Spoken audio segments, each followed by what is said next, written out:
So today we're going to analyze the components of computer by comparing and contrasting each of their functions. So the first one is the case. The computer case is the metal and plastic box. So syempre sa computer case, parang ano lang din yan, bahay. Ito yung magiging pundasyon ng computer. Di ba sa bahay, nandun yung mga gamit natin para maprotektahan. Tulad lang din ng ano yan, ng computer case na nasa loob yung mga CPU, motherboard, and power supply. So next is the motherboard. So this is the main circuit unit. So in the root word of mother, syempre makikita nyo dito sa picture na parang siya yung magiging mother talaga kasi ang dami niyang mga components. So yan, parang mga anak niya yung mga yan. So dyan din nakalagay yung CPU. So next is the power supply unit. So syempre hindi naman gagana yung computer pag walang electricity.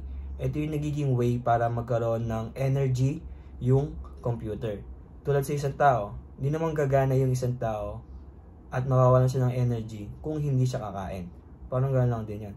Pero dati naalala ko na meron din na ibang parts ng computer na hindi mismo na sa loob ng computer case. Kasi tulad ng ito, yan. Naalala ko lang na yan, meron pang ganyan dati. Pero ngayon, dahil sa generation, tsaka sa technology, parang napag-isahan na lang na yan, na pwede naman palang ganun. So next is the graphic card. So parang kung hindi mo iisipin yung meaning ng graphic card, parang pag narinig mo yung graphics, parang tatandaan mo kagad or maaalala mo kagad is the quality. So ito yung graphic card, ito yung magiging responsible na makikita natin sa monitor. So next is the CPU. Diba sinabi ko kanina na yung CPU is nakalagay siya sa motherboard.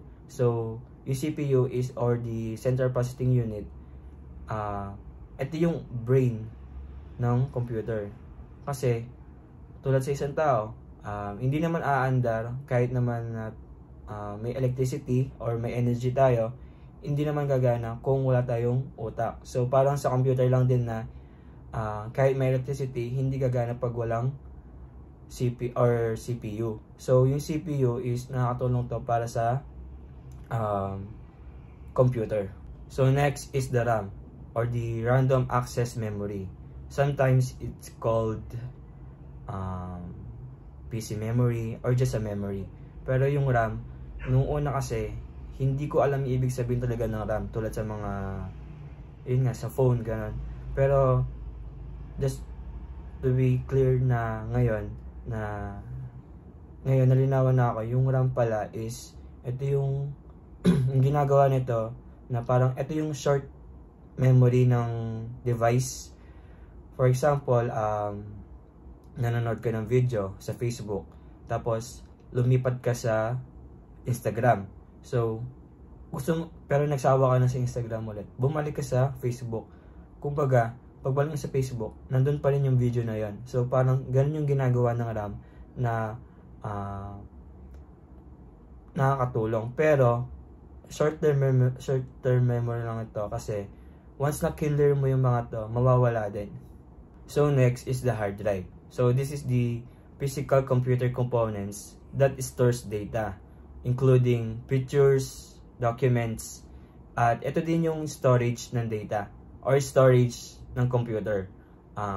Pero if you want na malagdagan yung storage mo, you can add external storage. So next is the SSD or the solid state drive. So SSD can store data permanently and typically using flash memory. So thank you for listening.